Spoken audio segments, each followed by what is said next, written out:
Вот посмотрите, по постановлению суда вас взяли, депортировали, то, что якобы вы работали в Московской области, правильно? Да. А их 18 человек, там как бы 16, даже 16 человек вас депортировали. По закону, да, они это имели право. Но дело в том, что вы пришли на работу к хозяину, вы еще даже к работе не приступили. Они не имели вас депортировать. Протокол делал кто? Кто вам протокол составил? Это феминисты были. Представьте, как это? Ну расскажи, как это все? Ну, они пришли, сказали, что вы не имеете права работать здесь. Ну вы же не работали, пошли, да? Да. Пришли искать работу. Да. Пришли, потом принес протокол, там написано было, что у вас административный штраф Да. по 5000. Заплатите и все. Ребятам сказали, все подписали, все. Потом начали отпечатки снимать. Вот вместе с вами-то ребята тоже были. Да. И еще там, еще... Да, да. И забрали их туда. В отделении еще подпись поставьте и все, и свободны. А там сразу в суд сказал, что вы все подписали. Вас в автобус посадили? Нет, пешком даже дошел. Недалеко. Ну, Адрес, скажи, где это все было? в Любельском районе. Московская область. Московской области, в Любельском районе. Судья сказал, что вы уже не Вы имеете... судью видели сам лично? Да. Или вы там не были? Я не был, ребята сказали, судья Ну пришел... вас тоже депортировали? Нет, А, вас не успели? нет. Судья сказал, что вы не имеете права, а уже написали, что не хотите адвоката, короче. А судья даже спрашивал, вам Да, адвокат да, нужен? не нужен, вы уже подпись ставили и все. А судья даже сказал, что вам адвокат не нужен? Не нужен, да. Хотя адвокат нужен. Переводчик и адвокат вам не нужен на первый раз, он сказал так. А вот, значит, вы можете дальше жаловаться, значит, потом тогда адвокат... А обжаловать можете уже. И что дальше было? Дальше больше ничего не Во живет. сколько было время? Ну, 11 часов.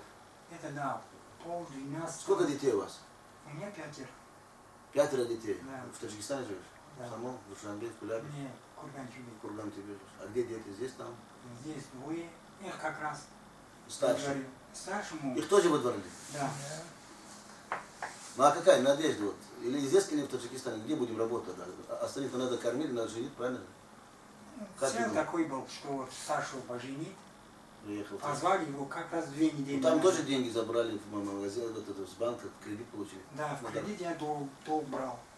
Уже в дальнее время в кредит получил. Получается, 2 сыновей ваши тоже депортировали. Да. Еще помимо этих 14 ребятского, с Да. Куляба, с Курган теперь депортировали, таджиков наши.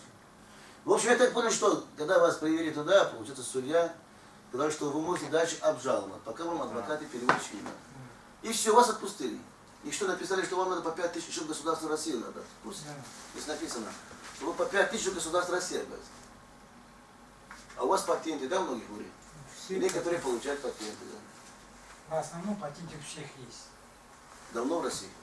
Я Ну, уже 2, 3, 5, 7. 16. 16 лет в России. 16 лет работаешь в российском государстве. Ну, 2001 пришел, уже 16 лет. Не страшно, когда говорят, вас депортируют, отправят на родину? Ну, Страшно, правильно? Вот там иногда. страшно. Я вот был недавно в Таджикистане, страшно. Просто жалко людей. Они начинают заниматься другими делами, потому что они не виноваты. Они воруют, все делают. Они не виноваты. Нет рабочих мест в Таджикистане. Даже зарплаты, которые там 1000 сомани, на одного человека не хватит. На одного, на 30 дней не хватит, я посчитал. А зарплата там для учителей там 600 сомани. Для пенсионеров 250 сомани. Это вещи, иногда мне задают вопрос, это долго еще будет продлиться для нашего народа? Опасно.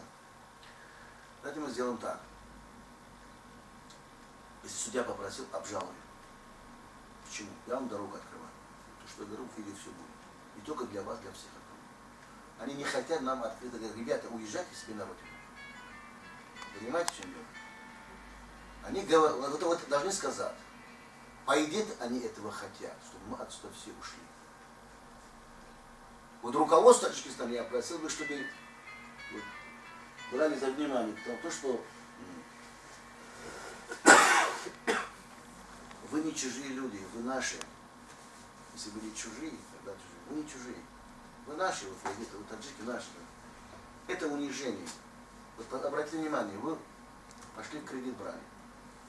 Вы дали деньги на самолет. Вы оставили 3 мешка муки для детей, там себе свой дом. Вы надеялись, что поедете в те страны, где там, допустим, нас ждет. Ну, как под-русскому. А результат, смотрите, все идет. Дальше вы получили патент. Вы заплатили деньги.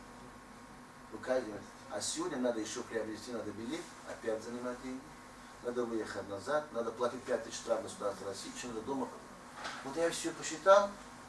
Это не первый год. Почему Таджикистан руководство молчит? Мне кажется, что они забыли про нас, вот про вас, про меня забыли вообще. Кто не такие же?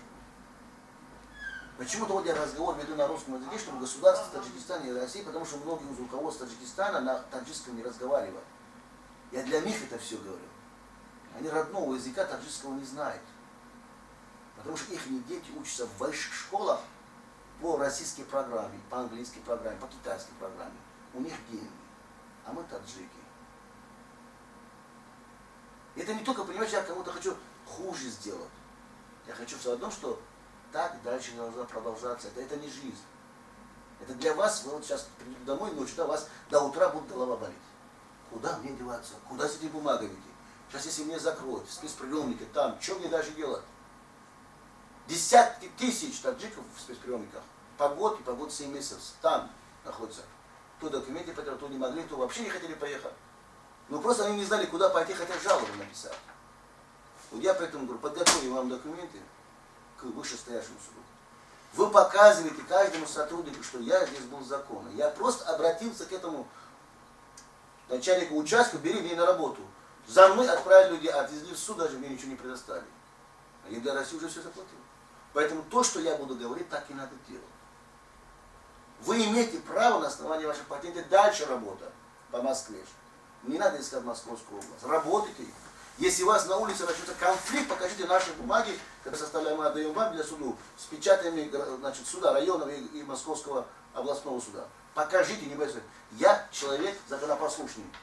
Если в районном суде меня не понимают, пускай тогда мне областной понимает. Я приехал сюда, я не какой-то не террорист. Вообще-то, говорит, это позор для таджиков, что от таджиков берут здесь деньги за патент. У нас общей границы нет, у нас границы. У нас Таджикистан член СНГ, Таджикистан член ОДКБ, Таджикистан член ШОС. От кого они защищают? Если сам мигрант себя не может защищать. Вот куда мигрант идти защищать? Некуда же. Человек вот как бы приехал сюда, я знаю, многих таджиков знаю. Уехали в Сирию, они не виноваты. Потому что кредиты получил в Таджикистане, здесь им обманули, домой пришли к маме, лекарства. Он говорит, я готов пойти воевать, дайте автомат, что моя мама с голоду не умерла, правильно же? Так он-то не террорист. А почему туда поехал? Какая разница, где ему умереть? Лучше родного больного мамы не видят. Надо по душе разговаривать с людьми, надо пора уже. Надо нам научиться, надо в конце концов говорить то, что сегодня должен каждый чиновник в Таджикистане разговаривать, а не избавиться от собственных граждан. В будущем решение таджиков только в одном направлении стоит. Если вы объединяетесь, что да, вот я устроился на работу, сообщу завтра, что я там работаю, наша задача найти вашего работодателя. Что вас просто не привели как барана, вот как он сказал, как вы говорите, да?